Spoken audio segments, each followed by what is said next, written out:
नमस्कार दोस्तों, मैं हूं आलोक। स्वागत है आप सभी का आप सभी के अपने ही यूट्यूब चैनल आलोक्स ब्लॉग पर। यहाँ पर आप लोगों के सामने एक बहुत ही खूबसूरत सा फ्लावरिंग प्लांट है हिबिस्कस का, जिससे आप लोग बखूबी परिचित होंगे। इसकी मेनली दो वैरायटीज आती हैं, एक देसी वाली और दूसरी हाइब्रिड वाली। जहाँ देसी वैरायटी में नवंबर तक खूब भर भर के फ्लावरिंग होती है और जैसे ही नवंबर का महीना आता है उसके अंदर फूल आना कम हो जाते हैं। वहीं हाइब्रिड वैरायटी में नवंबर के बाद से ढेर सारे फूल आना शुरू होते हैं। ये बेस्ट टाइम है इनको अच्छे से खाद देकर तैयार करने का, क्योंकि अभी ये जनवरी, फरवरी, मार्च, अप्रैल 4 महीने तक खूब अच्छे से फ्लावरिंग करेंगे।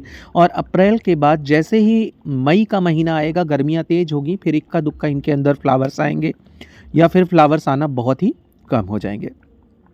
आज की इस वीडियो में मैं आप लोगों के साथ एक फर्टिलाइज़र शेयर करने वाला हूं, जिसको देने के बाद आपका प्लांट अगर फ्लावरिंग पर नहीं आया है, हम लोग करते क्या हैं, केले के छिलके की खाद देते हैं, किचन वेस्ट से तैयार लिक्विड फर्टिलाइज़र देते हैं। तमाम तरीके के हम लोग ऑर्गेनिक फर्टिलाइज़र अपने पौधों को देते हैं, जिनमें गोबर की खाद और वर्मी कंपोस्ट दो तो कंपलसरी पार्ट हैं, जिसे हम एज अ सॉलिड फर्टिलाइज़र देते हैं। और उसके साथ साथ भी तमाम सॉलिड फर्टिलाइज़र के बारे में मैंने अलग अलग वीडियोज़ जो है वो बना रखी हैं।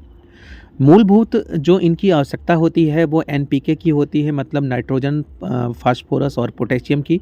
इन तीनों की उपस्थिति में हमारा पौधा अच्छी ग्रोथ करता है, अच्छी फ्लावरिंग करता है। इनके पत्ते जो है वो बहुत ही हरे भरे बने रहते हैं। फूल जो आते हैं वो अच्छे और बड़े साइज़ के खिलते हैं। लेकिन अगर इनमें से किसी भी तत्व की कमी हो जाती है तो या तो पौधे की ग्रोथ रुक जाती है, पत्ते छोटे आने लगते हैं, या फिर फूल जो है वो भी कम आने लगते हैं। यहाँ तक कभी कभी ये भी देखा गया है कि फूलों की साइज़ कम छोटी आने लगती है। आज की ये जो वीडियो है, इसके अंदर मैं अभी आप लोगों को ये जो खाद दिखा रहा हूँ, इसे पोटास के नाम से जाना जाता है। यूजुअली ये रेड और वाइट दोनों कलर में आपको देखने को मिल जाएंगी। यहाँ पर मेरे पास जो है ये रेड कलर की है।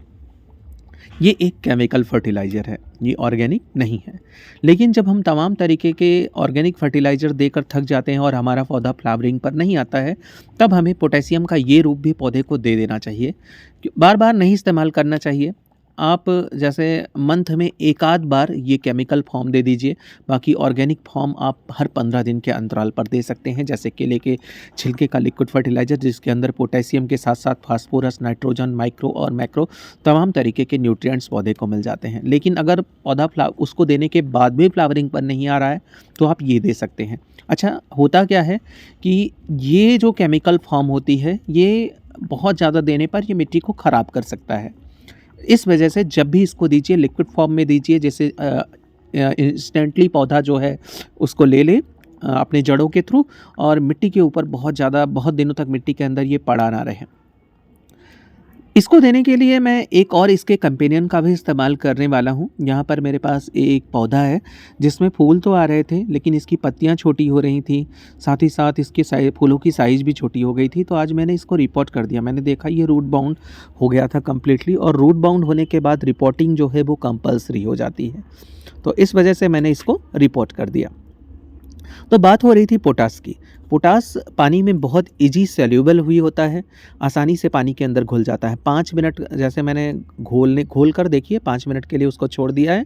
अभी 5 मिनट के बाद जब वो आसानी मतलब अच्छे से घुल जाएगा पानी के अंदर, तो उसमें हम थोड़ा सा ह्यूमिक एसिड डालेंगे। ह्यूमिक एसिड जो होता है वो मिट्टी में नमी बनाए रखता है, अच्छे से मिट्टी के स्ट्रक्चर को भी अच्छा मेंटेन करके रखता है, पौधों की जड़ों को उस काबिल बनाता है कि जो भी हम खाद दे रहे हैं उसे आसानी से हमारा पौधा ले पाए।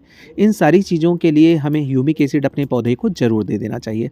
मेरे इस पौधे में फूल तो खिल रहे थे, लेकिन फूलों की साइज़ छोटी हो गई थी, इस वजह से रिपोर्टिंग ज़रूरी थी। ये है ह्यूमिक एसिड का ग्रैनुल फॉर्म। इसे हम अभी डालकर पानी के अंदर अच्छे से घोल देंगे। और उसके बाद एक डेफिनिट क्वांटिटी, अगर आपके पास जैसे पानी वाला जो गिलास होता है प्लास्टिक वाला, वो हो तो उससे नाप कर एक गिलास आप अपने 12 इंच के हिबिस्कस के पौधे में डाल सकते हैं। ये जो आपका ह्यूमिक एसिड होता है, ये भी बहुत ही इजी सॉल्यूबल होता है, बहुत आसानी के साथ पानी में घुल जाता है। और इसके साथ साथ अगर पोटास आपकी नहीं घुली हुई होती है तो ये पोटास को भी अपने आप साथ जो है बहुत आसानी के साथ पानी के अंदर घोल देता है। चलिए अब थोड़ा थोड़ा करके इसे अपने पौधों में डाल देते हैं।